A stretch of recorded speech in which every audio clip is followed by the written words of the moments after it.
Hi friends, welcome back to Prabha on wheels. எல்லாரும் எப்படி இருக்கீங்க? நல்லா இருக்கீங்களா?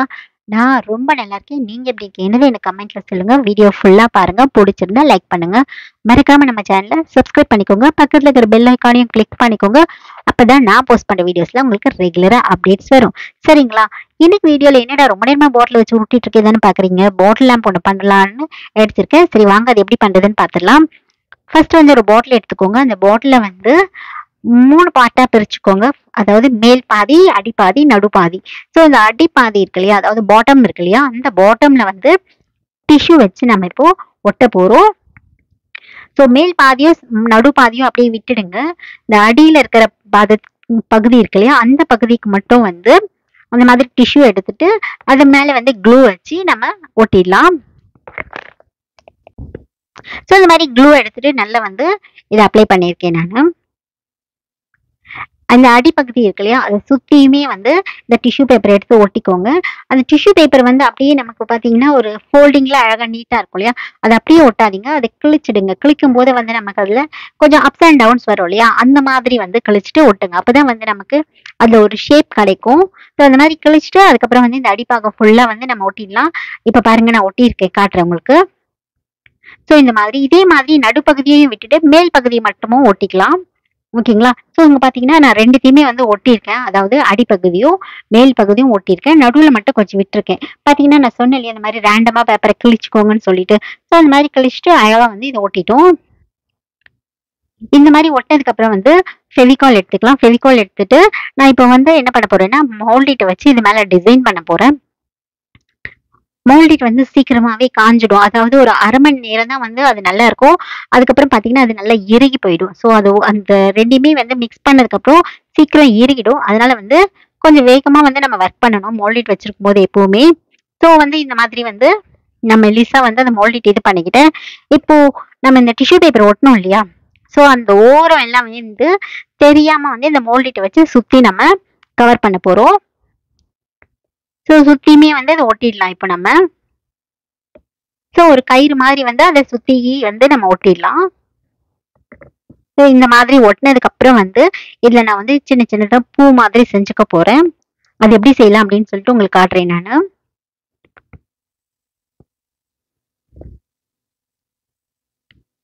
ஸோ இந்த மாதிரி வந்து சின்ன சின்னதா வந்து இதே மாதிரி வந்து அதை நல்லா வந்து ரோல் பண்ணிட்டு அதுக்கப்புறம் இந்த மாதிரி நம்ம ஷேப் கொடுக்கணும். நடுவுல வந்து கொஞ்சம் கேப் விட்டுருக்கேன் நான், ஏன்னா அங்க வந்து நம்ம பெயிண்ட் பண்ண போறோம். ஸோ இந்த பூ எப்படி செய்யறது அப்படின்னு சொல்லிட்டு இப்போ நம்ம பார்க்கலாம். ஃபர்ஸ்ட் க்ளூ அப்ளை பண்ணிக்கோங்க. அப்பதான் வந்து அது மேல வந்து நம்ம மோல்டிட்ட ஒட்ட போறோம்.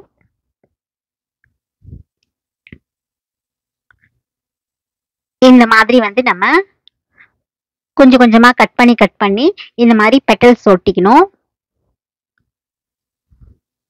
ஸோ அந்த பார்டர் லைன் நம்ம ஒட்டியிருக்கோம் இல்லையா, அந்த டிஷ்யூ பேப்பர், அந்த ஓரத்து ஃபுல்லா வந்து நம்ம ஃபர்ஸ்ட் வந்து மோல்டிட் ஒட்டிட்டோம். அந்த ஓரத்திலேயே வந்து நம்ம சின்ன சின்னதா பூக்கள் பண்ண போறோம் நம்ம.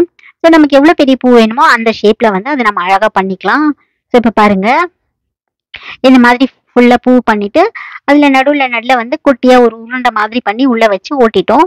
அவ்வளவுதான். இங்க பாருங்க, எவ்வளவு அழகா வந்து நம்ம பாட்டில் வந்து இப்ப ரெடி ஆயிடுச்சு. இதை வந்து நல்லா வந்து காய வச்சுட்டேன் நானு. காஞ்சதுக்கு அப்புறமா தான் வந்து நம்ம பெயிண்டிங் பண்ண போறோம்.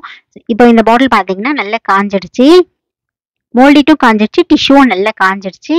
இப்ப பாருங்க, டிசைன்லாம் வந்து தெரியுது இல்லைங்களா?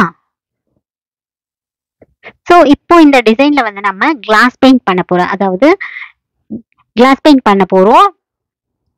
அப்பதான் வந்து இந்த கிளாஸ் கலர்ஸ் வந்து நமக்கு நல்ல லைட் எல்லாம் போடும்போது நல்ல என்ஹான்ஸ் பண்ணி காட்டும் நமக்கு. அதுக்காக வந்து நான் கிளாஸ் கலர்ஸ் யூஸ் பண்ணியிருக்கேன். ஸோ கிளாஸ் கலர் எப்பவுமே வந்து இந்த மாதிரி நம்ம அப்ளை பண்ணும்போது என்ன ஆகும்னா அதுல பபிள்ஸ் வரும். அந்த மாதிரி பபிள்ஸ் வராம இருக்கணும் அப்படின்றதுக்கு வந்து இந்த மாதிரி நம்ம அப்ளை பண்ணும்போது பபிள்ஸ் வந்துச்சுன்னா அது ஒரு பின் வச்சு உடனே குத்திடுங்க. அந்த பபிள்ஸ் உடஞ்சிடும். காஞ்சதுக்கு அப்புறம் வந்து அதை எடுக்கலான்னு பாத்தீங்கன்னா அது எடுக்க முடியாது உங்களுக்கு. ஸோ அதனால காயறதுக்கு முன்னாடியே வந்து குத்திட்டீங்கன்னா உடஞ்சிடும். பெயிண்டிங்கும் அழகா இருக்கும். காஞ்சதுக்கு அப்படியே காஞ்சதுக்கு விட்டுட்டீங்க அப்படின்னு சொன்னா அந்த பபிள்ஸ் வந்து காயும் போது நல்லா இருக்காது.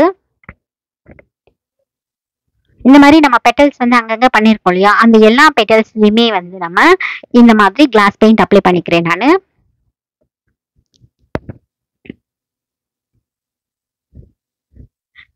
ஸோ எல்லா பெட்டல்ஸுமே வந்து இந்த மாதிரி வந்து கலர்ஸ் பெட்டல்ஸ் கலர் அப் பண்ணிக்கலாம். நான் வந்து ஒரே கலர் தான் யூஸ் பண்ணியிருக்கேன்.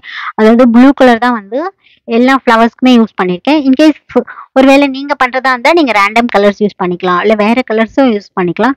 பட் நான் வந்து இதை வந்து ஒரு ப்ளூ தீமில் பண்ணுறேன். ஸோ அதனால வந்து லைட் ப்ளூ கலர் எடுத்திருக்கேன் நான். ஸோ இந்த மாதிரி நம்ம வந்து எல்லா பெட்டல்ஸுமே வந்து இந்த மாதிரி கவர் பண்ணிக்கிறேன். அங்கங்கே பபிள்ஸ் வரும்போது பின் எடுத்து குத்தி அதை உடச்சி எடுத்துடலாம். இப்போ பார்த்தீங்கன்னா ஆல்மோஸ்ட் நம்மளுடைய பெயிண்டிங் ஒர்க் முடிய போகுது, அதாவது கிளாஸ் பெயிண்டிங் முடிய போகுது. கொஞ்சம் பார்த்து பண்ணிக்கோங்க, ஏன்னா அது வந்து நம்ம ரோல் பண்ணும்போது வந்து அந்த பெயிண்டிங் வந்து ஓவர்லாப் ஆகாமல் பார்த்துக்கோங்க. ஸோ இந்த மோல்டிட்டுக்கு நடுவில் பெயிண்ட் விழுந்தாலும் பரவாயில்ல, அதுக்கப்புறம் நம்ம அதை வெட் டிஷ்யூ வச்சு தொடச்சிக்கலாம். ஸோ இப்போ வந்து நான் பேர்ல் மெட்டாலிக் ப்ளூ எடுத்திருக்கேன். ஸோ அதாவது மெட்டாலிக் ப்ளூ, ஏன்னா ஒரு க்ளாஸி ஃபினிஷ் கிடைக்கும் நமக்கு, அண்ட் வந்து பார்க்கறதுக்கு ரொம்ப அட்ராக்டிவாக இருக்கும்.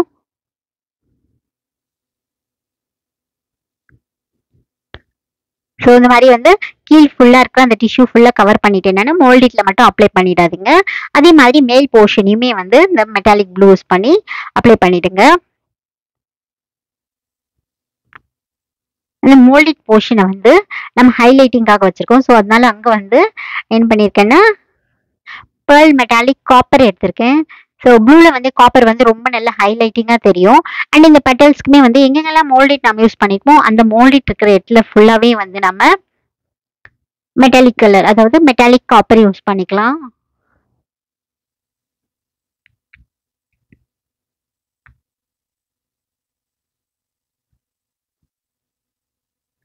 ஸோ ப்ளூவும் மெட்டாலிக்குமே வந்து ரொம்ப நல்லா என்ஹான்ஸ் பண்ணி கலர் காட்டும். அதுக்காக வந்து நான் இந்த கலர் சூஸ் பண்ணியிருக்கேன். இல்லைன்னா நீங்கள் வந்து பேர்ல் மெட்டாலிக் சில்வர் எடுத்துக்கலாம், கோல்டு எடுத்துக்கலாம். பட் எனக்கு வந்து காப்பர் நல்லா சூட் ஆகும் அப்படின்னு தோணுச்சு. ஸோ அதனால நான் வந்து காப்பர் அப்ளை பண்ணுறேன் இதுக்கு. ஸோ ப்ளூ வித் காப்பர் வந்து ஒரு நல்ல காம்போ, அதனால வந்து இந்த கலர் நான் அப்ளை பண்ணிட்டு இருக்கேன். ஸோ இப்போ பார்த்தீங்களா, ஃபுல்லாக பெயிண்ட் பண்ணி முடிச்சாச்சு. நம்ம பாட்டில் வந்து எவ்வளோ அழகாக இருக்குது பாருங்க. நான் ஆல்ரெடி சொன்னேன் இல்லையா, அந்த கார்க் வந்து வெளியே வச்சா உடஞ்சிடும் சொல்லிட்டு நான் இங்கே வச்சுட்டேன். இப்போ நான் ஆன் பண்ணி பாட்டுறேன் பாருங்க கார்க் லைட்டு. ஸோ பாருங்க எவ்வளோ ஒரு பியூட்டிஃபுல் நைட் லேம்ப் மாதிரி இருக்கு இல்லையா. ஸோ க்யூட்டான ஒரு பாட்டில் லேம்ப் ரெடி ஆயிடுச்சு. ஸோ வீடியோ உங்களுக்கு பிடிச்சிருந்துச்சுன்னா மறக்காம ஒரு லைக் பண்ணுங்க. வீடியோ எப்படி இருந்துச்சுன்னு சொல்லிட்டு எனக்கு கமெண்ட்ல சொல்லுங்க. மறுபடியும் ஒரு புது வீடியோல சந்திக்கிறேன். See you all. Bye bye.